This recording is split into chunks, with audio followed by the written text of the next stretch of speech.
weekend for our autoimmune recovery plan weekend.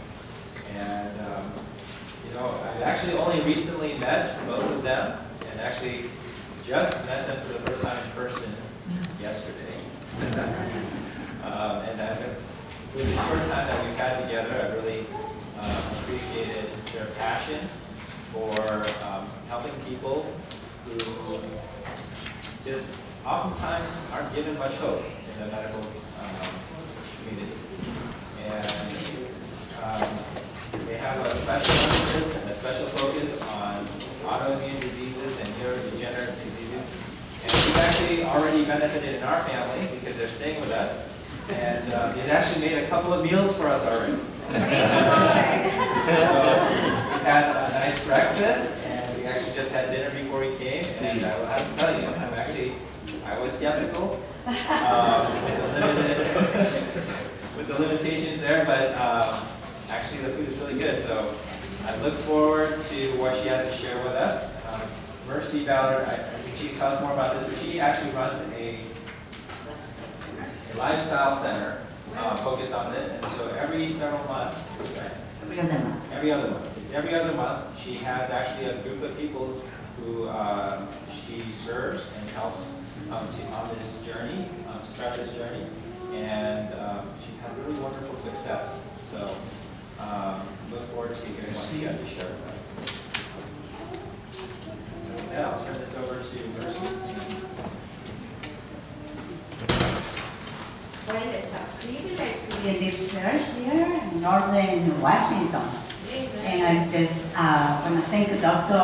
Jonathan Kim and Susan for inviting us here. Actually, Dr. Jonathan helped give me a good insight and counsel when my husband had COVID, so he was seriously ill. That was last year in November. So he recovered, and so we're very grateful for his help. Okay, so tonight I'm going to share my story of recovery from autoimmune disease, and also a little bit of my family history. And so, as you know, we went through a crisis when I was sick. So this was, I will tell you a little bit about that a little later. But I'm going to start with my husband. In the year 2000, my husband had several issues. Osteoarthritis, severe pain in the right arm because he had compression of C5 and C6. So he could hardly sleep. Then he had respiratory distress because he has asbestos, history of asbestos, circulatory problems, and a liver condition. His enzymes were very high, and the doctor said nothing, there's no treatment for that. So that's when I started searching for a way to help my husband. So around that time,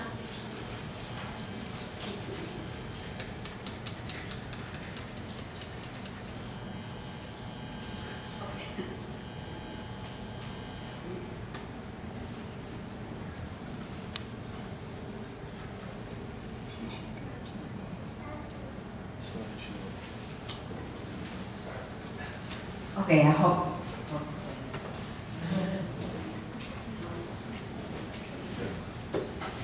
So my husband had osteoarthritis, pain, severe pain, respiratory distress, circulatory problems, and liver disease. All of this happened, I think when he was 50. And so there was no answers for him. And so we start our journey on searching about how he can improve. And so we start sugar. He used to love drinking sodas and ice cream, so we stopped that. Started preparing very wholesome foods, which were a lot of vegetables and fruits and less processed. And still having delicious meals. Okay, so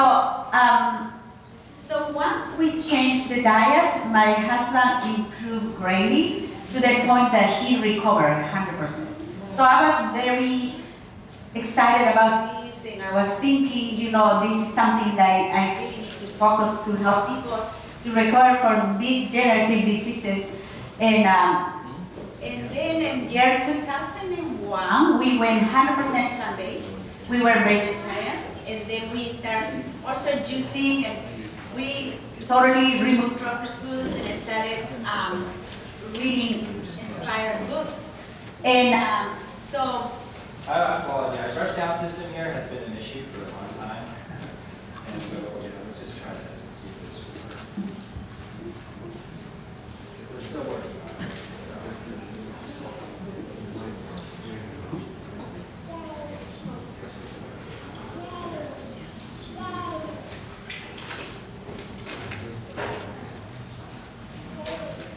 Okay, so then when my husband recovered in year 2003 to 2006, my health started declining. In spite of eating healthy, so 2002, 2003, I started my endurance started going downhill. I started having shortness of breath and serious anemia. So I remember that when I have absolutely no energy at home to do anything, so I would just lay down at home. I managed to work, so when I was going to work, I had to take naps between seeing patients, even though my job was very simple because I was doing infusions, and I worked for the autoimmune community, doing infusions, and but even doing that, I had to take naps. I was just sitting, monitoring vital signs and very simple things, but I even couldn't keep up with all that. So I remember just going up the stairs, I would get so short of breath and so tired. So, I went from doctor to doctor. I went to see even the cardiologist, the gynecologist, internal medicine. I went to the hematologist, oncology, thinking I had cancer because I was very weak. So they couldn't find anything. So finally I said to the doctor, just do a PET scan. Maybe I have some tumor someplace in my body. So they did a PET scan and they didn't find anything. So I said, give me a biopsy of the bone. So they did a biopsy. They drilled my head of my lips, but they couldn't find anything. So to me, okay, I guess I'm not gonna survive. I keep going downhill and there's nothing they can find. It seems like I'm good, but I'm not. So I turned to God and I pray. Anybody pray when nothing is working? So I said, God, if you want me to die, I'm fine dying, but I want to know why. I'm following a good lifestyle. Why am I getting worse? And I'm juicing, I'm doing all these things, and so I'm fine with that. But I just want to know why. So that was until 2006. At my work, there was this pharmacist that gave me a magazine because I was asking everybody, have you heard somebody just dropping the hemoglobin and just for no reason? There was absolutely no reason for that. So somebody told me it's because you don't eat meat, the dietitian of the company. So I said, well, there's no data in the studies to show that, so that didn't convince me. So this pharmacist gave me a magazine, and the magazine, shows it was information about autoimmune, not autoimmune, it was celiac disease. And I said, well, I already know this, I already was tested for it, I'm negative. So I didn't pay attention, but then the magazine, I left the office, I went to another office, and the pharmacist followed me, and he said, read this. It was like God is telling me, the answer is in this magazine. So I said, okay, I'll take the magazine. I took the magazine home, and there was nothing new for me. I done that research, but in the bottom was a lab. And the lab was enterolab.com. So I went there and I started checking. This is very strange, I think. They were talking about food sensitivities, and I never heard about this, that it could be to some foods. And I thought that was weird. I never heard that. So anyhow, we decided to do the test, and the test came positive for different things. So I decided to, okay, I'm gonna follow whatever they're saying that I should do. So I started recovering because I was being very healthy. I removed certain foods that I ate all my life, and they were, healthy foods, and those, Then later on, I started doing a research on that. Why these foods are healthy? I ate all my life, and I was, well with them, and now they're making me sick to the point that I just almost going disabled. So that's when we started researching, so God really answered my prayers. It took about 2 years till I completely recovered. In the meantime, I had, this remind me this verse in Isaiah 40, 29 to 30, because this is my favorite verse from the Bible on restoration. It says, He giveth power to the faint, and to them that have no might.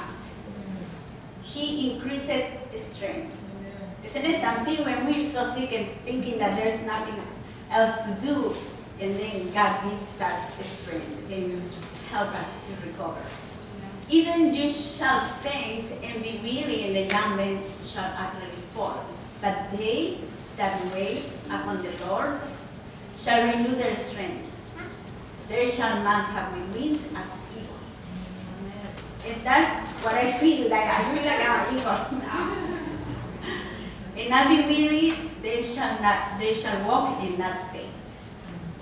So, God give us this promise that even though that we might be going through super hard times, and we will feel that there is nothing else for us, God brings us to run as an eagles.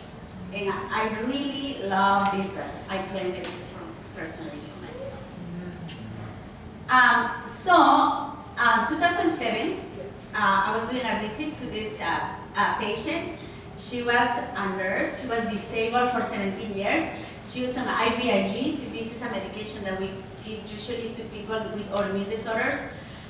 She was pale, fragile, she was using a walker, and she was in her 40s. So I was puzzled, how can a lady as young as her be in a walker and so weak? So she was getting monthly transfusions. No, monthly transfusions of blood because she was losing a lot of blood. She had, they removed actually part of the colon, but she was still bleeding because she had so much inflammation in the colon. So I told her what I was doing. So I said, I'm doing this, I'm organic, I remove these foods, and it has to be balanced. I spoke, not as much as I should because it was a short visit, but as much as I could for the short time. And so I came back in 6 weeks to visit her because they sent me there to do another infusion. And in 6 weeks, she no longer was using the walker. She had good posture, good color. And then so she was strong, she was a different person. And I was like, what happened? And 17 years old, sick. And now she's recovering. By the time I left Texas, because this wasn't Texas, I used to live in Texas, she was walking 11 miles, biking, no more blood transfusion. She completely recovered, perhaps, not perfect, but she recovered to be a normal person. And the incredible thing was that her son, all he knew was a sick mother. And since he was a little baby. And so he was telling them, the mom was telling him, get my bicycle from the garage. So he said, what are you gonna do, sell it? No, I'm gonna ride it. She said, ride it. So this mom that was so disabled for so many years, now she's riding the bike. So that was very incredible for me. So I'm like, wow, people can recover from being super sick and for so many years. And to me that was, okay, I guess I have to help people in a different way also, right? So helping them change their lifestyle so their life can change. So, so we decided to move to California in the year 2011. We moved to California and we opened up a lifestyle center. It's called Jeffrey's Store Lifestyle Center. And in 2011, in August, we moved there. And, but in January 2013 was when we, it was our first detox lifestyle program. So we've been doing this this is going to be the 11th year. And so we continue to study, seeing clients that would come and continue to improving the programs, because as we were having them in our lifestyle, we learn what works better, and we continue to add it and add it and add it. So what we realized that these people that have autoimmune disease or serious chronic disease, they're dealing with three things. So these three things are inflammation, dysbiosis, which is the imbalance of bacteria, and increased intestinal permeability, which is leaky gut. Everybody heard about leaky gut? Yeah. Now it's pretty common, right? But even 5 years ago, people didn't hear, nobody wanted to believe, even in the medical field. But right now it's very common. There's many studies on it. And so we realized, okay, if we tackle these three issues, then people recover. So we decided, okay, our diet is going to be anti-inflammatory diet from every angle. So we want to show you what are the inflammatory foods, and then we are going to also balance the bacteria, which the dysbiosis. So give the body a chance to remove inflammation, because if you have dysbiosis, you're going to have your bacteria is very imbalanced, and you have a lot of inflammation. And also we're going to target the leaky gut. So we use super healing foods to help with this condition. So, and that has to be our focus. And we continue to improve with the diet and have to improve even more the dysbiosis and the gut permeability. So inflammation, according to this study, many chronic conditions, the inflammatory response continues and leads to significant tissue and organ damage. So inflammation has to stop, right? So inflammatory foods have to stop. Whatever is causing inflammation, environmental toxins have to stop. So, and then we're going to put everything that's anti-inflammatory into our system to remove the damage. So that's one thing. There's another side here, inflammation or immune. Our immune system is overactivated, but it's not really malfunctioning. It's basically the body is trying to remove the toxins. So it's overactivated because we put so much of toxins into our body. So then there is another side here that says that the neurodegenerative disorders, including Parkinson, Alzheimer's, MS, AIDS, dementia, massive neuronal cell death occurs as a consequence of inflammation. It's an inflammatory response. So that's why our target is removing inflammation. And now dysbiosis is linked to autoimmune, according to this study, bowel-related diseases. In addition, treatment optimization while minimizing potential adverse effects in autoimmune remains essential.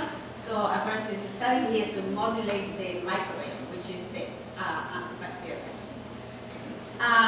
Here's another study that the link of dysbiosis with autoimmune disorder. So the approach, according to this, has to be balancing the microbiome to prevent autoimmune diseases. Another problem, like I mentioned, is the leaky gut, the intestinal permeability. So, what is the reason that we have a leaky gut? According to this, the antigens, toxicity pretty much. The body is trying to destroy this. I'm just going to mention Dr. Joyce Choe is going to talk more in detail about this. It's a lot of foods that are GMO foods, also foods that are ultra processed. So we remove anything or everything that is linked to leaky gut, and we're going to address with the super healing foods to fix this issue. So there is more studies here about the microbiome, the leaky gut, and inflammation. I'm not going to go too much into that. I'm going to go mainly into the practical part. But according to this study, it shows that sonulin is the molecule that controls the leaky gut, the permeability. So that sonulin is increased. When it's increased, it's gonna keep the gut leaking. So we have to do something to avoid that. So what foods cause inflammation?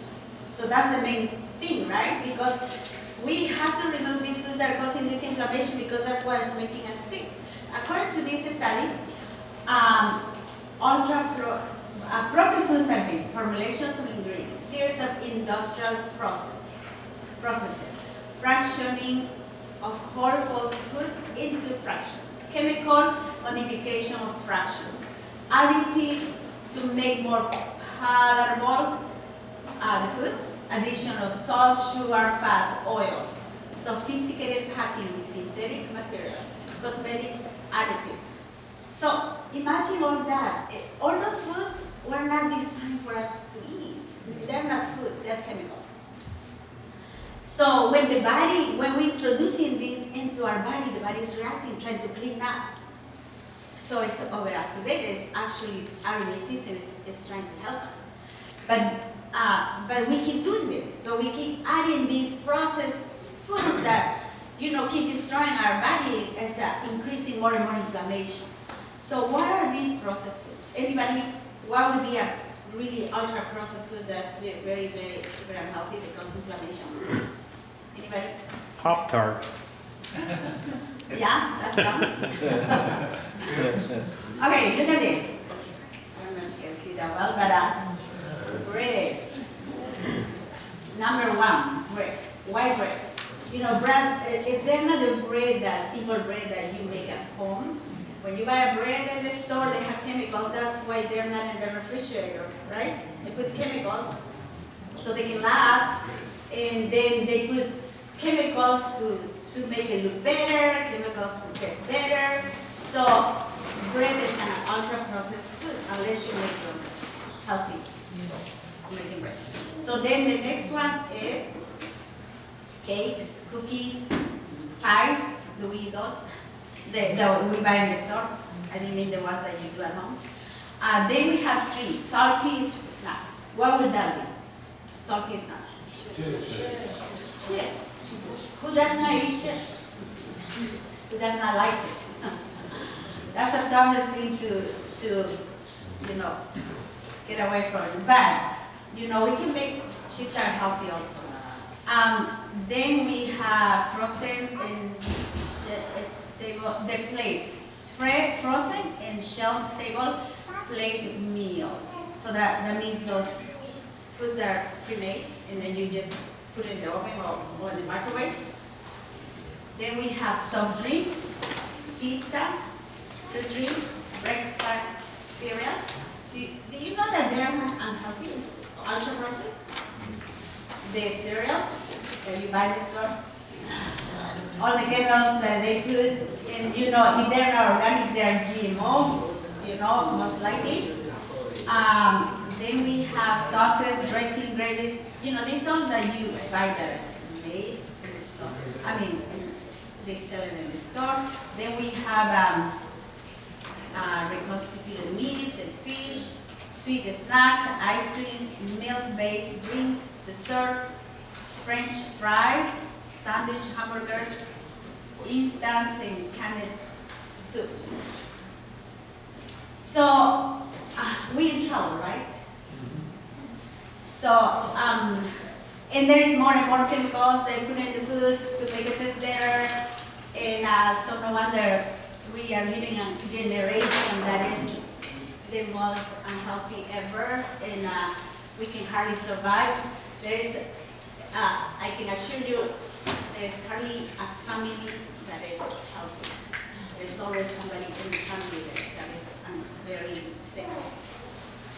Okay, so addressing these three issues, so we do the opposite, right? If you have inflammation, we're gonna do anti-inflammatory foods.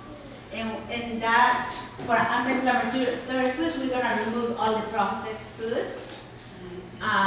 We are going to So for the environmental issues, there's things that we cannot do. What can we do? The environment is so toxic. But whatever can do, whatever we can do it.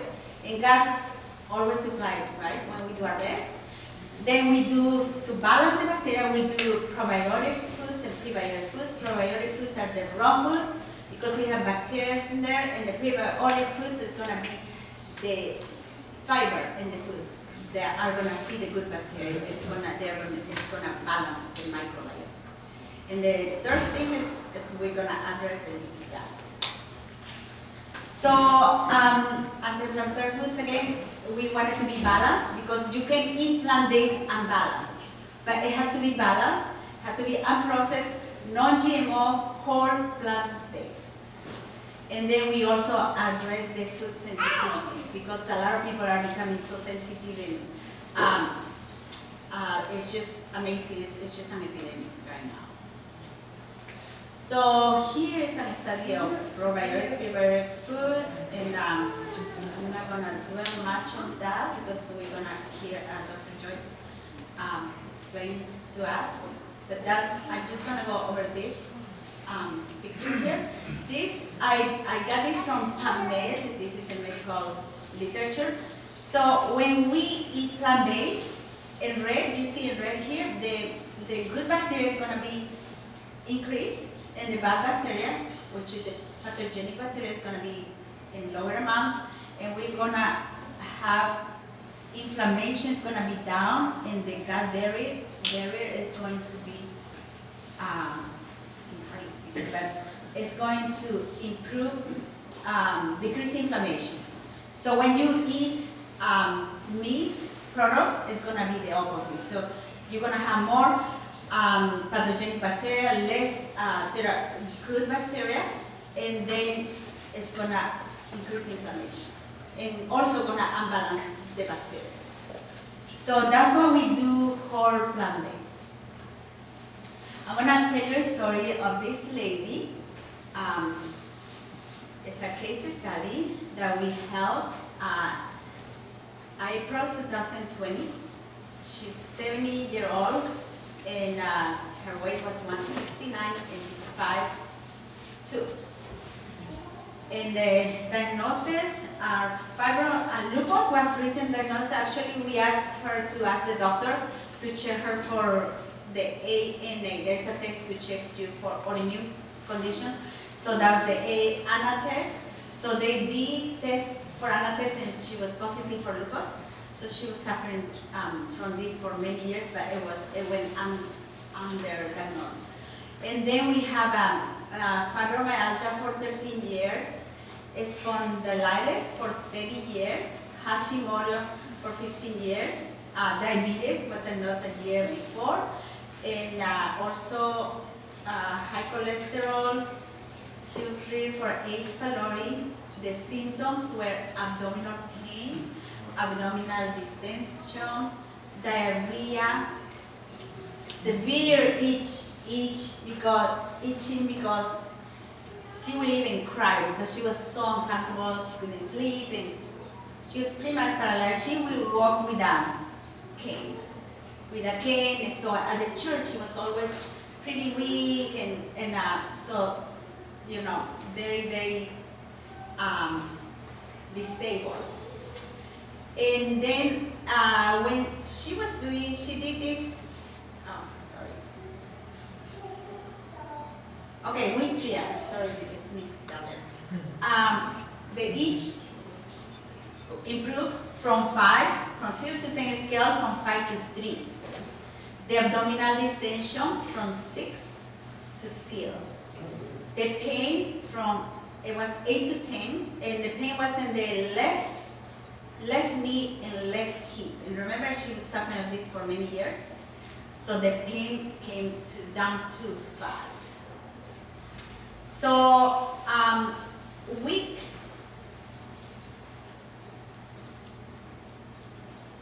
Okay, so when we finished helping her, because we helped for about 8 weeks, she was free of symptoms.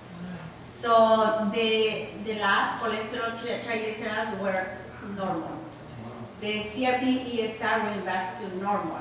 TSH, which is the thyroid hormone, started improving. So the doctor decreased her medication in half. And she was hiking 4 months. So that was such a blessing. So now this lady is a missionary, medical missionary. So she's helping people at the church. Now she's doing cooking classes at her own church. And you know, she brought to our place about over 20 people, almost 30 people. The first time, almost 30 people, one Sunday. So she wanted me to show them recipes and give them some classes. So, and then she brought about 30 people. The second time she brought about 20 people. And then she came a third time, brought about 15, I think, people. So now she had another group to bring it. So I think everybody in the church has come to our Ballard Center. And then so, you know, we're supposed to have a group coming when the snow hits, you know, in Northern California. So we had to cancel that. So now she's become, imagine, she was disabled just not even a year ago, almost a year ago. Now she's the health leader of her church. She was just this month, March. Yeah, she was just elected as a health leader. So she actually invited us, Dr. Liz and I think in July or June, to do the same thing we're doing here to her church. So she said, I cannot be quiet. Yeah. I am like, she says, somebody in the Bible. I'm like Jonah. I'm no longer Jonah. And so she actually, what she does now is she prepares food, so people that need it buy the food from her.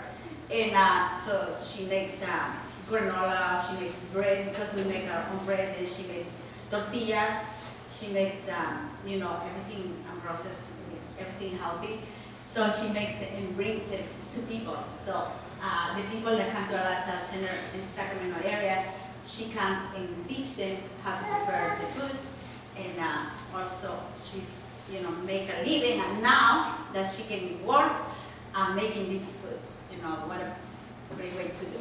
So this has been you know, a very, very good, inspiring for us, for myself, that, you know, somebody that, you know, from disabled can become so alive and vibrant. Yeah, and so I just want to encourage everybody, you know, God has the answers, and don't lose hope. God can transform something very difficult to give you an amazing life. And what I'm thinking is like, it'll be all for His glory, right? Be all for His glory, for His honor, for us to not just keep it for ourselves, but also to help people that suffer. And we know that according to the Bible in Matthew 24, more difficult times are coming, more pandemics are coming, pestilences, the Bible said, is pestilences. So now is our time to be familiar with these, you know, natural remedies, simple remedies, following the Bible principles and the spirit prophecy principles, so we can recover and that we can be used in an amazing way to help other people too. Amen.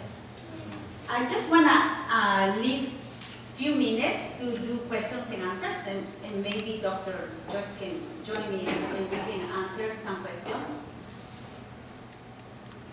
Where's the lifestyle? The Lifestyle Center is in Northern California. It's about 90 minutes north of Sacramento. And it's about an hour from Yuba City, Grass Valley, and what else? Chico. How many of you have heard of Years Restored before? Which one? Years Restored Mercy Center. And so most of you have probably never heard of it. Yes? So I think out of all of our lifestyle centers, you know, the Seventh-day Adventist Church, we're very interested in health all these years. And our health message has been such a blessing. Amen? But I think what has happened is that we have grown accustomed to thinking that what our health message is simply to be plant-based and to follow the laws of health. And it has been very, very confusing why so many Seventh-day Adventists are still sick today, right? And I think what has happened is that it has caused many people to question the power of the health message. And especially in these last few years, it's caused people to think, well, what other options do we have except for mandated medicine? So what we are really, really very interested in, especially in our own health journey, is how is Jesus going to be glorified in all of this? You know? And we're really interested to know, like, what is going on that is causing so many people to get sick? And if so many people who really love the Lord are interested in doing this are getting sick, is it that the health message does not work? Is it that the Bible is not true? Or is it that we have to dig a little deeper? Is it possible that Satan has not been leaving all these vegetables and fruits for all you good Seventh-day Adventist people? You know, is it possible that there are things coming into the environment that Satan is using? Do you think that Satan would want to attack our health? It is one of the most powerful ways that he can cause people to get hope left, to cause them to doubt maybe, does God have a plan for my life? And so these are just questions that we are all struggling with. And so this is, you know, for us as we're going through this, is not necessarily that we're saying this is going to give you back your health 100%. It's not that. This is all a journey of learning to trust in God. And to try to ask the Lord, what is your will for my life? And what will glorify Jesus at this time in Earth's history? So that is what, you know, when I went to Mercy's Place, I went there in 2016. I was a client there. And this was the first time when I worked with Mercy that I found someone who was really interested in the subject of leaky gut. It only had been in the paleo-evolutionary medicine community that I had heard people talk about leaky gut and these types of things. And so that's how we started working together in 2016.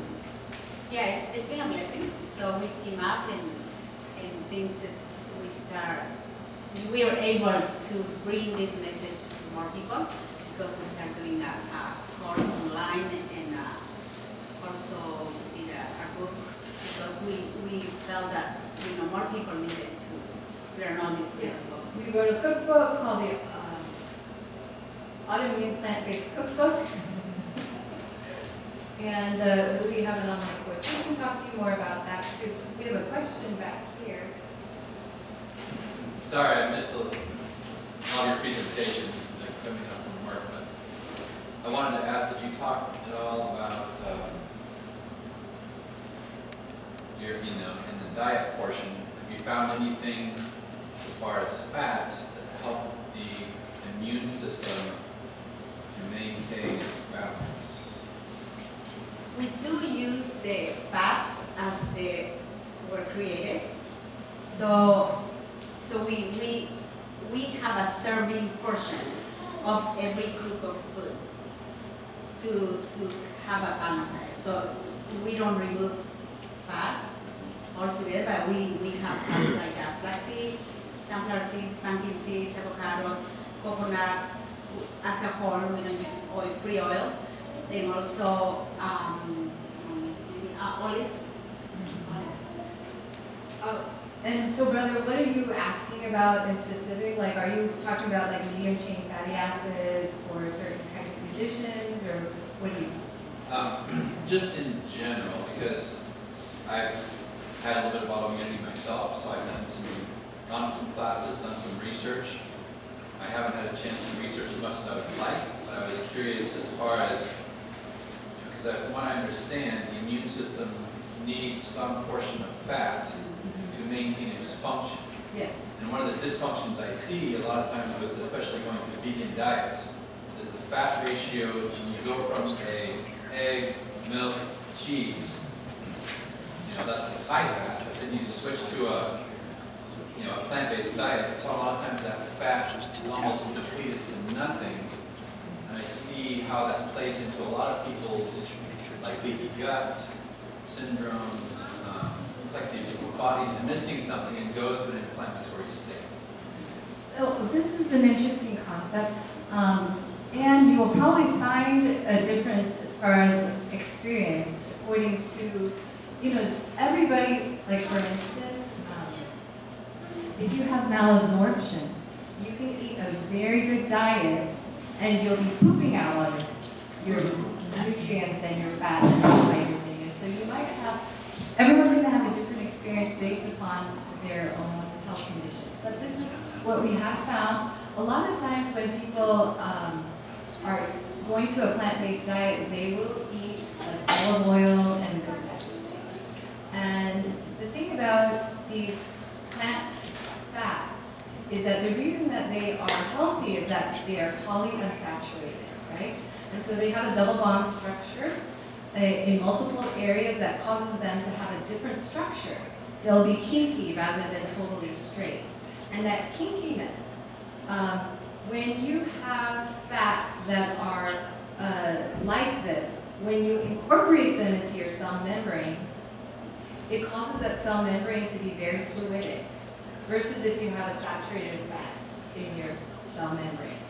And what that means is that the receptors that are in that cell membrane will work a lot better, right? So that's why it's really good to eat a lot of fats from plants versus fats from animals, right? Because the fats from animals tend to be saturated, they're going to be straight and linear, and you can think of yourself being packed into an elevator with people like this versus people that are bent over, right? It's just going to be more room for you when you have that fluidity. So what happens though is that if you take that fat out of its matrix, now you have fat in a bottle. And that fat is vulnerable to light, air, moisture. It causes that fat to go rancid very quickly. And so a lot of us who are eating with these fats, we are many times using rancid fats or we're heating the fats.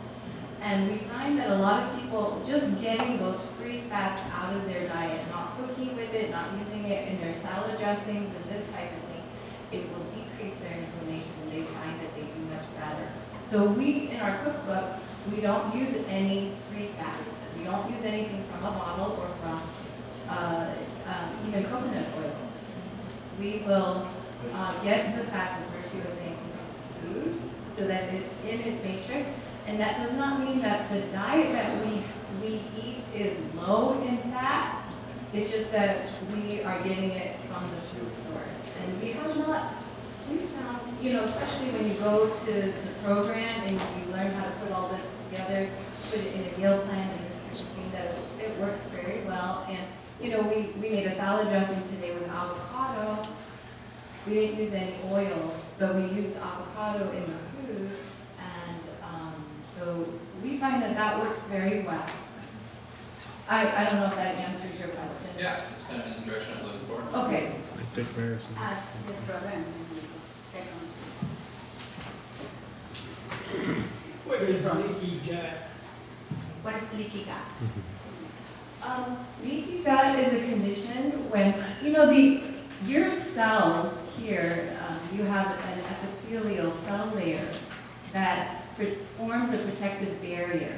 So if I cut myself, then your body will send the immune system to repair. So you'll get this redness, this inflammation.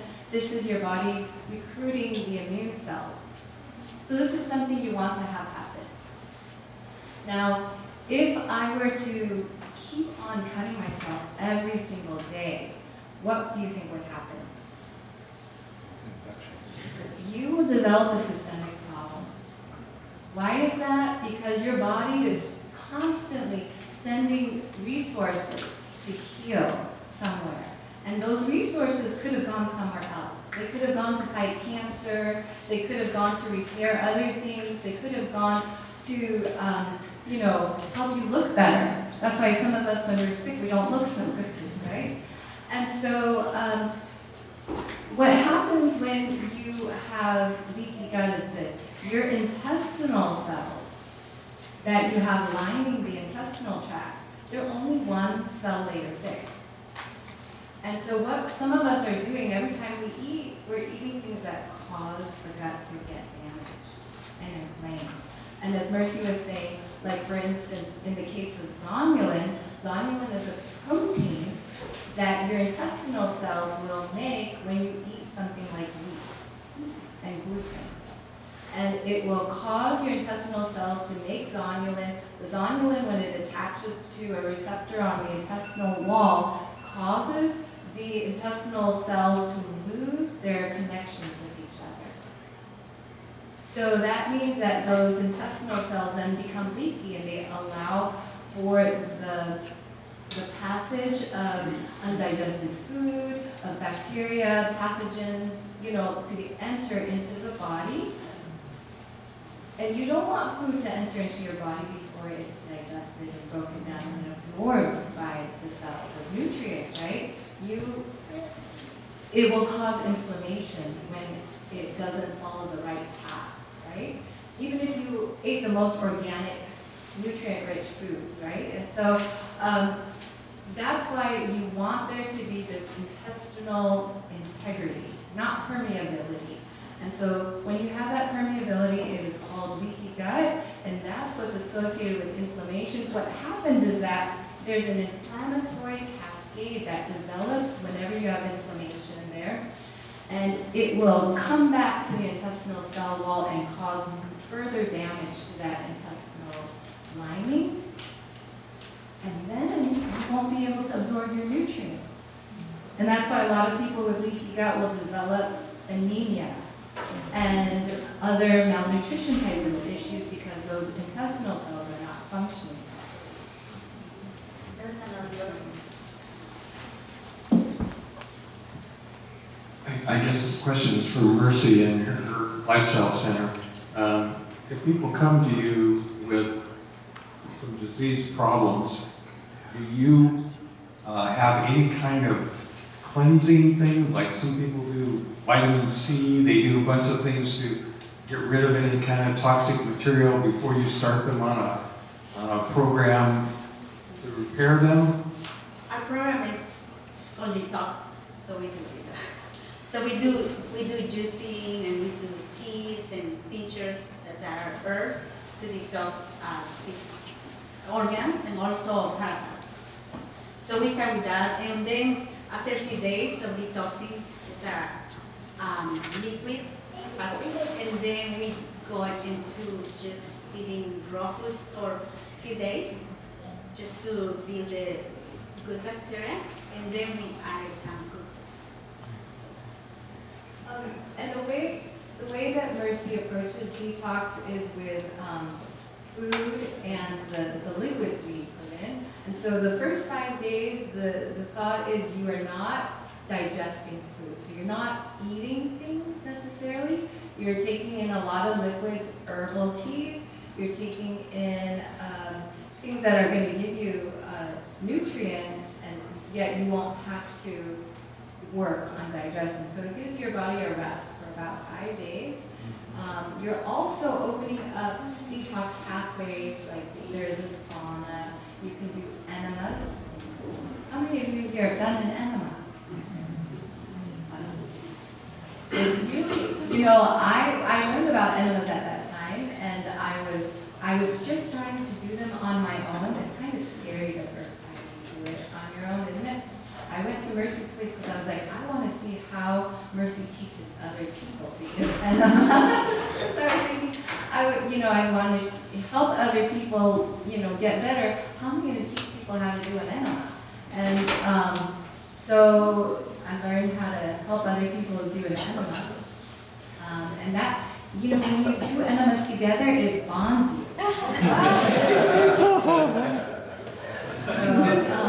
It is not so scary after that, right? And so, yeah.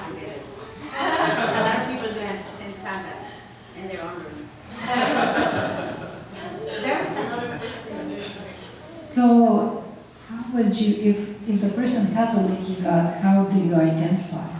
Someone comes to So, when people have unexplained anemia, most likely they have leaky gut, because in my case, I couldn't find anything, but somehow I wasn't absorbing minerals, and there was an area in my small intestine, because there is different parts in the small intestine that you absorb different type of nutrients. So I was leaking in the part that I would absorb certain minerals, including iron. So I wasn't absorbing, and so by the symptoms. Usually you have joint pain, brain fog, abdominal distension, a lot of pain. Yeah, basically those are, but some people don't have symptoms. They just have, like myself, my hemoglobin was going down, so I wasn't absorbing nutrients. And if you have any kind of condition, you probably have some degree of leaky gut. Autoimmune disease is associated with leaky gut. Something like, a lot of times these heart conditions are associated with leaky gut, because if you don't have good circulation, you're not going to get that blood flow to the gut, and so you're going to have some areas that suffer from ischemia and lack of oxygen, lack of blood flow, and so we just assume everybody has some degree of leaky gut. The amount of leaky gut, that's like how sick you are, but everybody has some degree of leaky gut. There's another question in the back. one more. Yeah. I guess, I did the food sensitivity test, and it's done through the blood, but what's the science behind it? I mean, it's kind of strange sometimes, right? How does the blood identify the food sensitivity? There's different types of food sensitivity tests. The one that Mercy did and deals with a lot, it's a stool test that tests for IgA, and IgA is an antibody that is formed mostly in the mucous membrane, and so that's why some people think that it's a little too sensitive, because when they're testing for celiac disease, they usually test for it in the blood. To me, it kind of would make sense that, because they're like, if you have a positive stool test for IgA for celiac, what do we do with this? But a lot of times, it's going to convert at some point when it gets back to a serum test. They have found that to be true, that it can convert in a certain percentage of people, and I don't know if it's just because they don't follow a whole lot of people enough for it, but so there's IgA testing, and then there's IgG testing in the blood, which looks at delayed hypersensitivity reactions. So a delayed hypersensitivity reaction is not necessarily a food allergy. Food allergy is something that presents right away, and peanut sensitivities and anaphylactic reactions, this type of thing. But a delayed hypersensitivity reaction is something that can happen, hours, days later. And so you may have eaten something a day ago, 2 days ago, 3 days ago, and you might not be aware of it because it won't show up for a few days. And so that's IgG testing. And then they have things that they will look at the red blood, I can't remember if it's the blood cell or the white blood cell, and they'll look to see how does this cell respond to a certain foods. And so they'll look at that response. And so there are different types of hypotheses and theories that these tests are using as they are trying to figure out what's the best way. But you take all of this with a grain of salt. So you do the testing, you apply it to your life, and you see, does this help? And then you go on from there. And when I got tested, I was positive for so many things on my IgG. And so then I had to avoid a whole lot of things. And it helped. So, and then I tried repeating tests. I tried to see, you know, is this repeatable? They are kind of expensive, but for me, I don't really go on vacation. I don't eat out. I don't do a lot of things. So I'm just like, you know, my health is worth it. And so I had enough health issues that I just thought, yeah, I really want to figure this out. And I wanted to do it too because I wanted to be able to help other people to figure out, like, you know, what my journey was, and maybe we could help somebody else. Go ahead. Oh, yes. So we all have some degree of leaky gut, pretty much a given. I'm just wondering how important it is in the healing process to separate our eating or drinking. Separate, like not to eat and drink at the same time. Right. Yeah, that is very important. We drink 10 minutes before meals and 2 hours after, in between, but not with meals because you're gonna dilute the enzymes, and so then it's gonna be harder to digest. And also it's important not to eat such a large meal because you're gonna run out of enzymes to process all that. So, yeah. That's why in our cookbook we don't have soup recipes, just because soups tend to have a lot of wateriness to it. You know, in our council, Ellen White actually wrote that a lot of people are eating a lot of soft, foragey foods. My culture, you know, we love soft, foragey foods. That's our favorite, right? But actually, we are told that the best foods to eat are dry. And like for instance, when we eat bread, she says to toast it until it's totally dry when you eat that bread at night. And as you chew it, it's supposed to mix with your saliva. So, and she also says that just as important as the quality of the food is the quantity of the food that you put into your mouth and how long it stays in there. So chewing is very, very important because of that mixture with the saliva. It starts that digestive process. The carbohydrates start digesting. You have some medium chain fatty acids that start getting into the system. And so it's, we have really good counsel about these things. And so, yeah, it's helpful to not mix your drinks with your meals. We do, in our protocol, though, have people drink a lemon and water mixture with it, just because it does seem to help with some people to improve their acidity. And you know, you can blend that with some garlic too. That might help the microbiome, and you know, with the antibacterial activity and that type of thing. So, because a lot of people, if you don't have enough stomach acid, you can get sick too, right? Because that's a defense mechanism that God has given to us to help with the immune system. Okay. Is it worth the money to buy organic and non-GMO?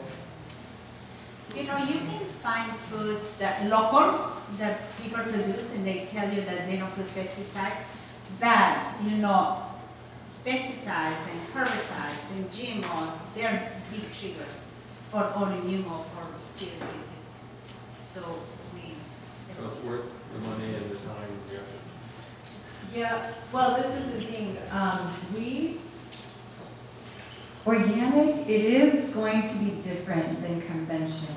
It is going to have less of a pesticide residue. That being said, organic is grown with a lot of animal manure type of things, and these can also have antibiotics. 80% of the antibiotics that are produced go into agriculture, and they get into the soil and this kind of thing. And what they have found in studies is that when you grow food, vegetables or whatever in this kind of soil, the drug residues come into the plant itself. It's not just you spraying it that causes you, so it's not just washing it off. So I really think, you know, there's no reason for agriculture to be done like this. There's really no reason for agriculture to be done like this.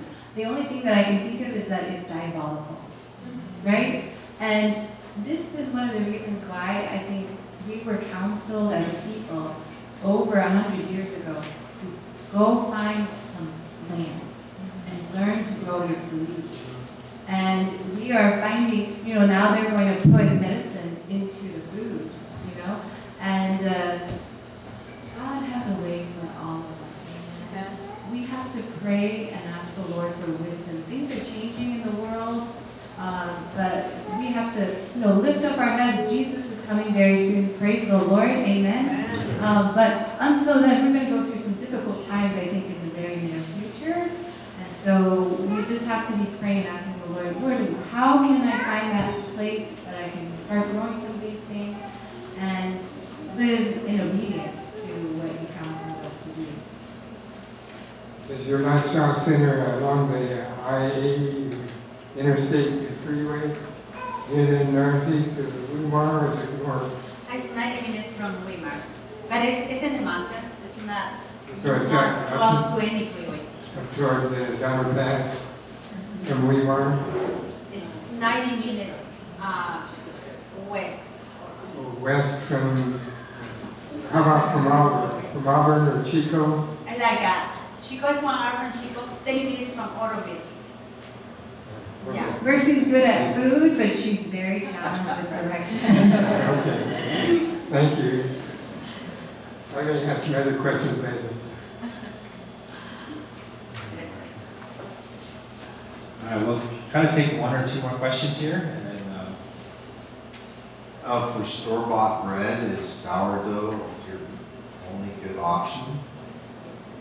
Dr. Barbara O'Neill thinks that sourdough is the best, but we have not gone that route.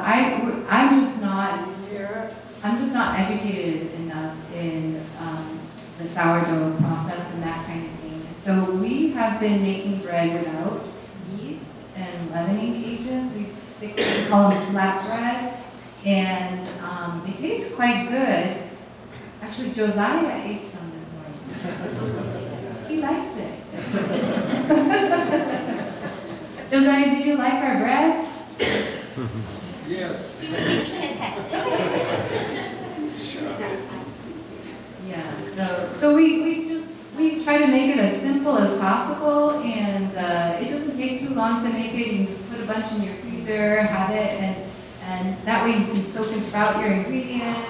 You know where all those ingredients came from, and it tastes very good. I can get a hand of all the questions that are remaining. We'll take these as the last questions.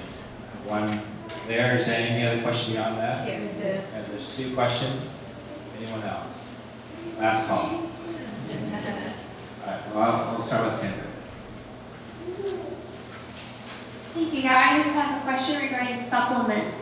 That's something that I understand a lot of people take, and some doctors and going through, and naturopaths, I guess, going through a healing process will put people on different supplements.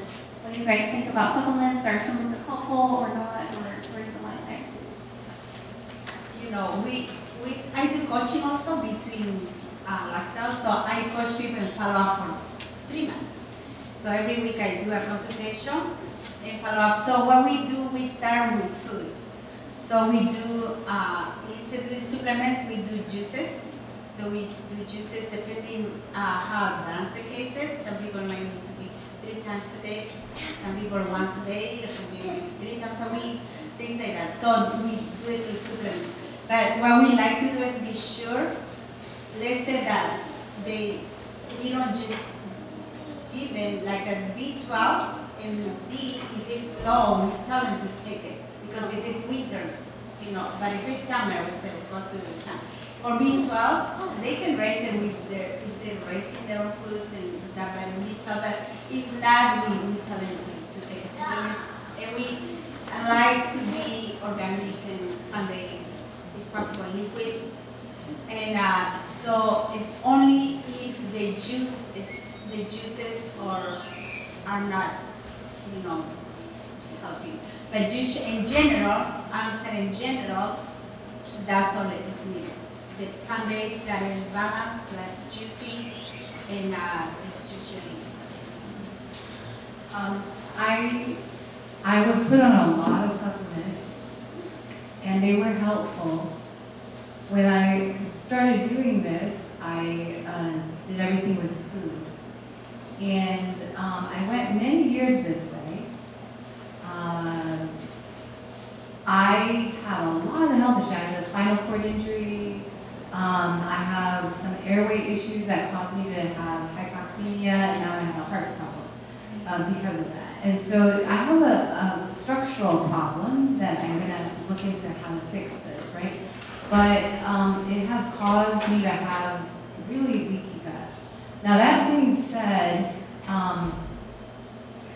I have been able to function at a very high level considering all the insults that my body has taken by eating this way. And that's what we have heard from a lot of people. They say, you know, when I eat this way, I have so much more energy because they don't have to spend so much energy trying to digest the food. And so that's the one thing that it has given to me. Now, because of some of these new issues that I'm facing, I have gotten additional nutritional lab studies and found I'm deficient in some areas because the malabsorption from the spinal cord injury. So I am taking some minerals and this type of thing, but I'm going to get it checked and find out, is this actually working and that type of thing. Because whenever you take minerals, whenever you take supplements, there are other things that are going to go out of balance possibly. And so I try to do it with food as much as possible and with, you know, trying to get my body to function better. The reason that I can't absorb is because of malabsorption. I can't produce vitamin D, maybe because of my liver issues, because I had an antibiotic that caused injury to the liver. My mitochondria are really out of whack. And so I'm trying to figure out ways to improve that, maybe with other kinds of therapies. So what I'm trying to say is you try to do it with food, make sure that that food, you just take it for granted. You are going to eat as clean and you know, do all of these things. So I don't go to supplements first line, but there are times that you may need it, and so you shouldn't think like, oh, you fully failed. I heard you make a comment a little bit about kind of helping reboost the gut microbiota a little bit. Or maybe I misheard you, but I wanted to kind of know how you guys increase the gut bacteria, and do you do stool studies on that with people? And have you found any benefit in supplementing with probiotics or resupplying the gut bacteria? So changing the diet is just gonna do it because we do 100% fiber foods, which is a whole plant-based, and that itself is gonna reduce the good bacteria, and the symptoms are gonna be shown. It's gonna be shown with the symptoms. You know, I was just having a lady I'm helping that had serious issues. She's a nurse, and she said that the brain fog doesn't allow her to concentrate. She has this very stressful job. And so she changed. We start very simple, but in a week, she said, when I saw her last time, which was this last week, she said that her brain is, you know, she can think clearer. She was super excited. I think she invited some people to come here. Also, her symptoms are going away in just a week. So we know that by changing, the inflammation is going to start going up, disappearing. So we don't need this expensive test because you can do a test, a stool test that's going to check for the microbiome, which is good. They're expensive, but we don't do it because we don't feel that's needed unless, you know, nothing's working. But in general, it's working. And you should know that the microbiome is constantly changing, right? Depending on like who I talk to, if I sneeze on you, and this type of thing, like you just living in the household with someone who's taking an antibiotic, it will change your microbiome, right? You just developing an infection and having watery diarrhea, that's going to change your microbiome. And so every single thing that you do, like getting outside into the garden and interacting with the soil, that's going to change your microbiome. and eating food that is locally grown from your own orchard, from your own garden, that's going to have certain bacteria on it that is going to be able to survive your stomach acid and get into the large intestine and populate it. And so, you know, you have to provide the right environment, because otherwise it's like cutting down all the trees in the Amazon and planting a few new things, right? And that's what a probiotic is like after you take away all the trees. And so what are you going to do to provide that good microbiome? First of all, you have a relationship with Jesus. You have a loving place for those bacteria to live. Is your home, is this home a place that is blessed by God, and you know, you've given your stress to Jesus, you're trusting in Him for everything. You know, see, these are important things. Are you going out into the sunshine? Sunshine is so important, and it's so difficult for us to find here in the Northwest, especially in the wintertime. But every opportunity that we have, are we getting out into the sun? When you get out into the sun, are you exposing your body? Not that we want to have exhibitionists here, but you know, like as much as you can. That's why it's really good for us to live in areas where we can expose ourselves as much as possible. Expose these areas, and you know, when back in the day when we had people who had tuberculosis and these types of things, they would get these children who were riddled with TB. They would get them out into the sun for hours, and they would recover. They would recover. Many of us just need the sun. We need the light of God. And so it's just all these principles come together. It's not going to be any one thing. But if we are lacking, like Mercy was saying, the person with sleep, the person with, you know, there are people who have tons of bitterness in their heart, you know, and so like you have to find out, is there anything that's an obstacle for me to recover?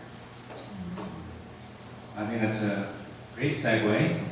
You'd like to protect your sleep and your restful health.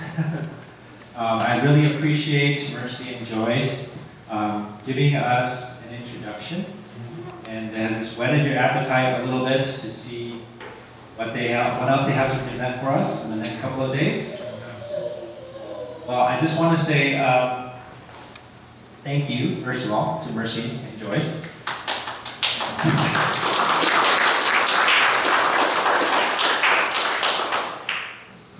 You know, when people go through medical school, the first 2 years, it's a 4-year program typically, the first 2 years are actually based on basic science, the theory.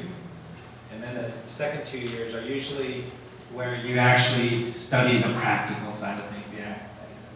And the rest of this weekend is organized in a similar fashion. So tomorrow, there'll be some presentations at 11 a.m. and at 2 p.m. We invite you to join us for that. And that will be really, I think, more on the basic science of what they're doing. And they can correct me if I'm wrong. And then on Sunday, we will have the actual practical application. 9 a.m., Joyce will be presenting on the powerful health benefits of soaking and scrubbing.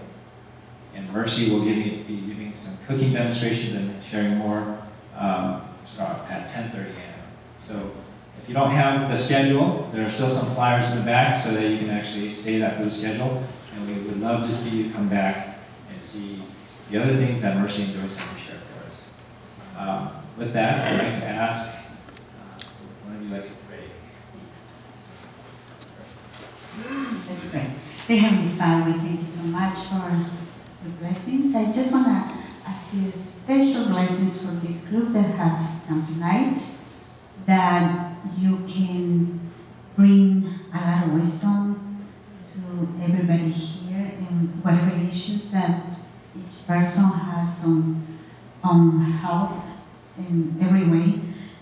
So I just want to ask you that you bless it and bring the specific answer for them.